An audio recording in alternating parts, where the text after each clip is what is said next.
Zoax.net, Lesson 15, Span and Div. To illustrate what span and div do, we begin with a plain HTML document with some text in it. Notice that this text is not inside any sort of element. So if we open this document, we see the text printed out in a line. This is pretty straightforward. The span and div are what we might call generic inline and block level elements, respectively.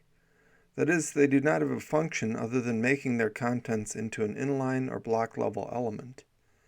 With these 6 elements added around words in our previous document, we can open it and see this. Notice that not much has changed, except that the places where we added div elements have created blocks, as we might expect. The span elements do not appear to do anything. If we color the span elements green and the div elements red, we see this.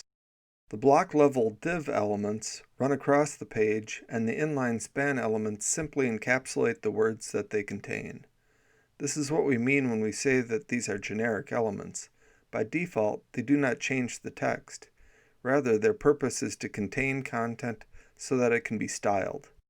Since this is not a CSS lesson, I will just run through some examples quickly to show how these elements can be used to style content. I want to convey the purpose of the elements rather than the details of the implementation. In this document, I demonstrate how text can be styled inline with span elements. In this document, we use the first span to color the text green, the second to color the background yellow, the third to make the text bold, and the fourth to enlarge the text. Opening the document, we see this styling just as we have described it. This gives a taste of inline styling. I included this next example to demonstrate the nature of block level versus inline elements. You might wonder if we could wrap an inline element in a block to make it a block, or a block inside an inline to make it an inline. Here, we swap the positions of the span and div on 2 words in the document for illustration. Opening this, we see that the block level elements dominate. That is, whether the block is inside or outside, the entire element acts like a block, as we see here. In this next example, we demonstrate how block-level divs can be used to format text into 2 columns via CSS. Here we have 2 divs containing text inside another div. Opening this document, we see the text laid out in 2 columns. This is a common and often desirable arrangement. In our next example, we demonstrate another arrangement style for content. When writing articles, we often wish to include pictures inside an article. We will usually want the text to wrap around the image to make the presentation look complete and full. In this example, we have put an image inside the div and moved it over to the right side.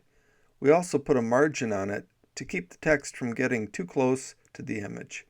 Opening this document, we see the text nicely wrapped around the image with plenty of space between the text and the image. For our last example, we have created a few common effects. First, we have taken a line out of the text, enlarged it, and pushed it to the right side, much like our image in the last example. Under this, we placed a span around the first letter of the text and set the style to enlarge it. Opening the document, we see these 2 effects. The use of a large letter at the start of a page was common in Gothic manuscripts, but it has been carried on in more modern form in some novels and other texts. The use of an enlarged quoted line, like this one, has been used commonly in various magazines to make the article more attractive and emphasize a point in the text. The topic of page layout is enormous, and the web has increased the richness and complexity of it. This lesson is intended to give you just a small taste of it, but the examples are available on our lesson page if you are interested in them.